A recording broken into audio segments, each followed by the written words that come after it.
What is happening, baby? Welcome back to the Fantasy Football Huddle presented by the Huddle Chat Sports Network. Today, we are going to be discussing those top 5 running backs that I'm identifying in your middle rounds that are really going to help you take that next step and become a playoff team and a championship team in your fantasy football league. What we're trying to do here in these middle rounds of your fantasy football draft is build a solid foundation that has hardly any holes in it. You're looking at in the first 5 rounds, those are the easy picks. Those are the heavy hitters. There's really not many mistakes you can make in those first 5 rounds. Rounds 11 through 17, you're looking at those people you have a lot of hope for, a lot of stake in, but you're not spending a lot of draft capital on those people. At the end of the day, if they fail on you, you can go ahead and drop them to the waiver wire. No ifs, ands, or buts about it. But these rounds 5 through 10, those are the key parts of your fantasy football league. That's the meat and potatoes of your fantasy football draft. That's where leagues are won and lost. The last episode that we did, we discussed the wide receivers you can identify in your middle rounds of your fantasy football draft that I would be willing to bet my child on this season will be taking your team to the next level. Now we're taking the next step. We're going to that running back position, and I'm identifying 5 running backs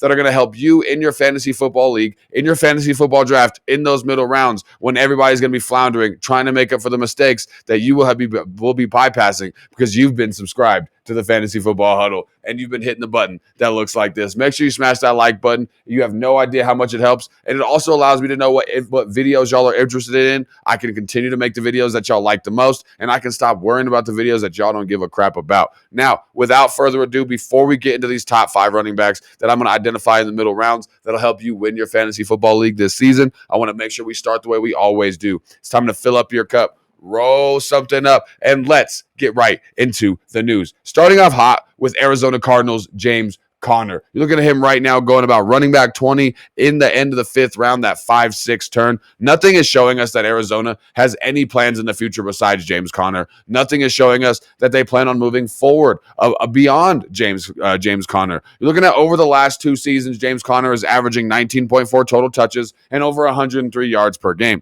That is absolute insane numbers. When you're looking at it in a PPR standpoint, when you're looking at it in a standard or a non-PPR standpoint, he's going to be getting those points. Last season, finished as a top 10 running back quietly, and there has been no changes to this offense, to this team that really makes you think that things are going to be any different. If not, they're definitely going to get better for him. You're looking at Arizona putting together a quality offensive line this offseason. They've strengthened their offensive line. You're looking at them being favored to win more than 9 games this season, so they should be a competitive team with at least a balanced offense that's going to have a lot more running ability than they have over the past few years.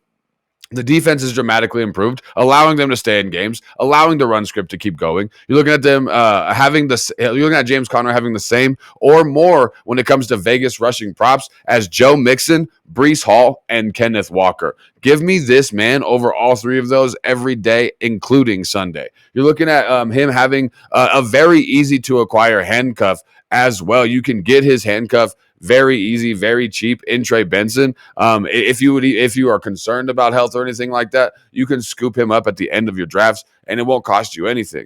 You're looking at James Conner coming off that 2-year, $20 million extension, and that's just going to be another thing to show you that the Arizona Cardinals, the future is reliant on James Conner in this offense. I think James Conner is going to be able to far exceed that running back 20 expectation that we have right now on him in his average draft position. And I'm looking at James Conner as somebody that can easily finish as a top 10 running back yet again this season. Before we move on into the next running backs, of course, I want to make sure we ask you guys, as always, if you haven't yet, hit that button that looks like this. Smashing that like button helps me so much more than you even realize. It also allows me to realize what videos you guys actually like, and so I can focus on the videos that y'all really want to see and stop paying attention to the videos that y'all really don't give a crap about. And if you haven't yet, make sure you drop a D in that subscribe button and hit that notifications bell as well. I'm looking at over 50% of y'all. Yeah, you right there.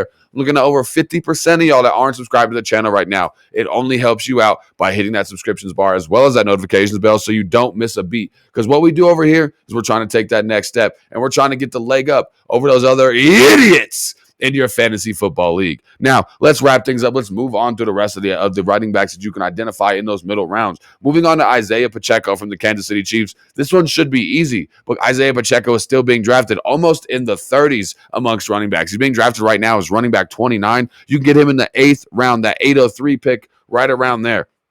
At the end of the day, you're looking at it being a lot of recency bias. You could not have expected much more from Isaiah Pacheco than what you got last year. When you're looking at somebody who broke their leg the way Isaiah Pacheco did, you couldn't have really expected more from him when what he was able to do when he returned to that injury. You look at him being able to you're looking at him slipping in his draft position due to the performance late season after the broken leg and after he returned from the broken leg. Let's look at Tony Pollard in 2022. He was in a very similar situation, coming off of that broken leg late in the season after having a good season. He was not fully healthy coming off of that broken leg until about week 11 of the next season.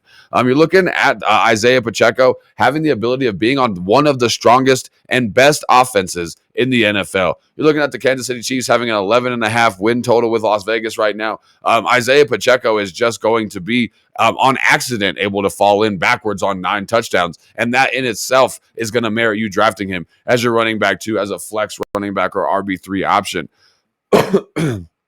Moving on, next running back we're going to discuss is going to be RJ Harvey from the Denver Broncos, currently going as running back 22, round 604. You're looking at him being a part of one of the best offenses, young offenses in the NFL. At the end of the day, you guys have heard me say it a lot this season. You're looking at Bo Nix and Sean Payton and this Denver Broncos offense really starting to impress and really starting to blow the doors off the hinges starting in the second half of the season. When Bo Nix really started to make this offense make sense in his brain and things really clicked for Bo Nix, you're looking at the Denver Broncos taking a whole nother step. Now you're looking at him having an entire offseason while understanding this Sean Payton offense. And this Sean Payton offense, this Denver Broncos offense, is going to score points. RJ Harvey is going to be very similar to Isaiah Pacheco, but I think when you look at what the explosiveness that he had in college football, when you look at the opportunity that he has, like I said, in this Sean Payton offense, I think RJ Harvey can easily be a top 15, top 12 running back this season. It all depends on how good that Broncos team is. And I feel like when you're looking at the information that we got at the end of last year, you're looking at the changes they made in the offseason and the leaps and bounds that they have made, that they have taken in steps forward going into this regular season through the preseason. This Denver Broncos team is going to be a team to contend with that Kansas City Chiefs in the AFC East for sure. They're not just building themselves to be a good team. They're building themselves to compete with the Chiefs because that's what they have to do if they realistically want to make the playoffs. RJ Harvey is going to take this number 1 running back spot easily, if not going out of training camp. By the end of week 4, RJ Harvey will be the starting running back of the Denver Broncos, and he's going to exceed that running back 22 ADP. Next, I want to talk about Jordan Mason. Recently moved to the Minnesota Vikings, and you're looking at him having an amazing year last year in San Francisco, whether it was in replacement of Christian McCaffrey or when Christian McCaffrey came back and they were trying to ease Christian McCaffrey back into things. You're looking at Jordan Mason really being able to step into roles that nobody really expected him to be able to step into. They've already made it blatantly clear in his new Minnesota Vikings offense that this is not going to be a 1-2 situation. This is going to be a 1A and 1B situation to keep both Jordan Mason and Aaron Jones fresh. It's hard to deny the fact that Aaron Jones has not played a full healthy season since 2019. He's 33 years old. If anything, God willing, or God forbid, if anything happens to Aaron Jones, you're looking at Jordan Mason stepping in instantaneously, getting that top 10 upside with Aaron Jones taking half of the carries from Jordan Mason. Jordan Mason's still going to be a top 20 running back. But if anything ever happens for even just a couple of weeks, not even for like a long period of time, Jordan Mason is easily, as a 10th round running back right now, going to be somebody that's going to give you extreme upside in the middle or the late of your draft and of your season.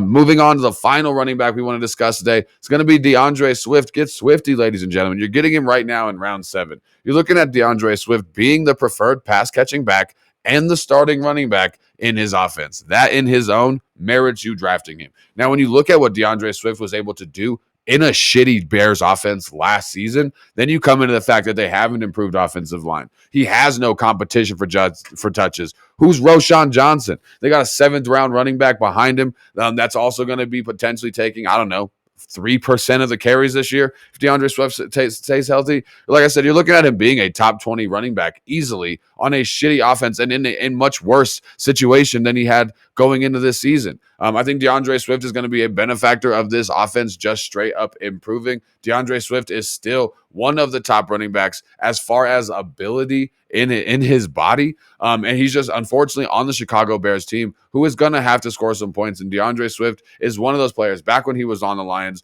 back in these last few years with the Chicago Bears. DeAndre Swift has explosion, and he's a big playmaker for sure. But DeAndre Swift is also, like I said, that preferred pass catching back. He's a bell cow back that can take 20 plus catches a game. He might not be on the best offense in the NFL. It might not be the sexiest pick you can take in your fantasy football draft. But DeAndre Swift, you're taking somebody with a very safe floor that has insane upside, and you're getting him in the 7th round of your fantasy football draft. Like I said, these picks right here, and if you missed the wide receivers, there'll be a link down below in the description for the wide receiver episode that we went over in those mid-round wide receivers that you can identify that'll be league winners for you this season. What we're doing here is we're really trying to identify those players that can help us build a solid foundation when it comes to bye weeks, when it comes to injuries, when it comes to the ebbs and flows of a fantasy football season. We want to be able to have not just players that we can lean on, but players that we can lean on to win those weeks from week to week in our fantasy football league. That's going to do it for today's episode as we're discussing those mid-round running backs. Make sure you smash that subscriptions bar because we have a ton of advanced metrics coming out, a ton of deep dives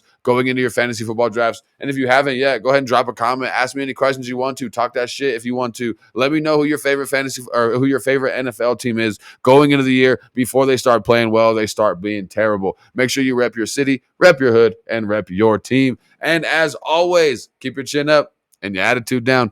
I'm going to see y'all next time. Peace